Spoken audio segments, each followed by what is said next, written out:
ఆస్తి పాస్తులెన్ని ఉన్నా లేకున్నా మేడ మిద్దలు లెక్కలేనన్ని ఉన్నా కన్న గడిపే ఆస్తి పాస్తులు అనుకుంటది కడుపు తీపే మేడ మిద్దలు అనుకుంటది జనమచ్చి ఒళ్ళు కాలుతే అమ్మ గుండె నిండా బాధ ఉంటది ఓ దేవుడా నా కొడుకును కాపాడమని వేడుకుంటది కొడుకు లేచి నవ్వి ఆడినప్పుడే అమ్మ మగముల కోటి దీపాలు వెలుగును అమ్మా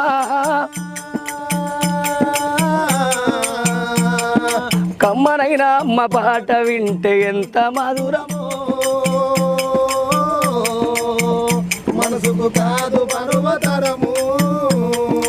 ఆట పాటలు చెప్ప అది గురువమ్మ మంచి మాటలు చెప్ప బంగారు మాయమ్మ 5 ఏళ్ల వయసులో పలక చేతికిచ్చి బడికి ఓ బిడ్డ అని బ్రతుకు బాట చూపే ఓనమాలు నేర్చి 1 2 చదివి వయసుతో పాటు చదువు పెరుగుతుంటే ఎదిగిన కొడుకు